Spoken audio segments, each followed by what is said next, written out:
একবার ছিল রতন দাস নামে এক শান্ত স্বভাবের জেলে। তো আজ মাছ হবে প্রচুর, কিন্তু সমুদ্রে বাস করত এক দারুণ দুষ্টু হাঙর, নাম তার গবু। রতন যতবার জাল ফেলে, গবু ততবারই হাসি মুখে এসে জাল ছিঁড়ে দেয়। ওরে দুষ্টু হাঙর, কেন এমন করিস রোজ? আমার সব রুজি নষ্ট হয়ে যায় তো।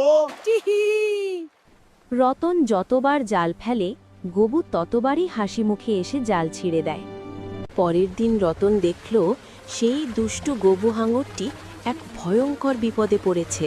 একটা পুরনো আবর্জনার জালে সে এমনভাবে জড়িয়ে গেছে যে নিঃশ্বাস নিতেও কষ্ট হচ্ছে। সে কোনো রাগ দেখালো না, সাবধানে ছুরি দিয়ে সে গবুর বাঁধন কেটে দিল। ধন্যবাদ বন্ধু।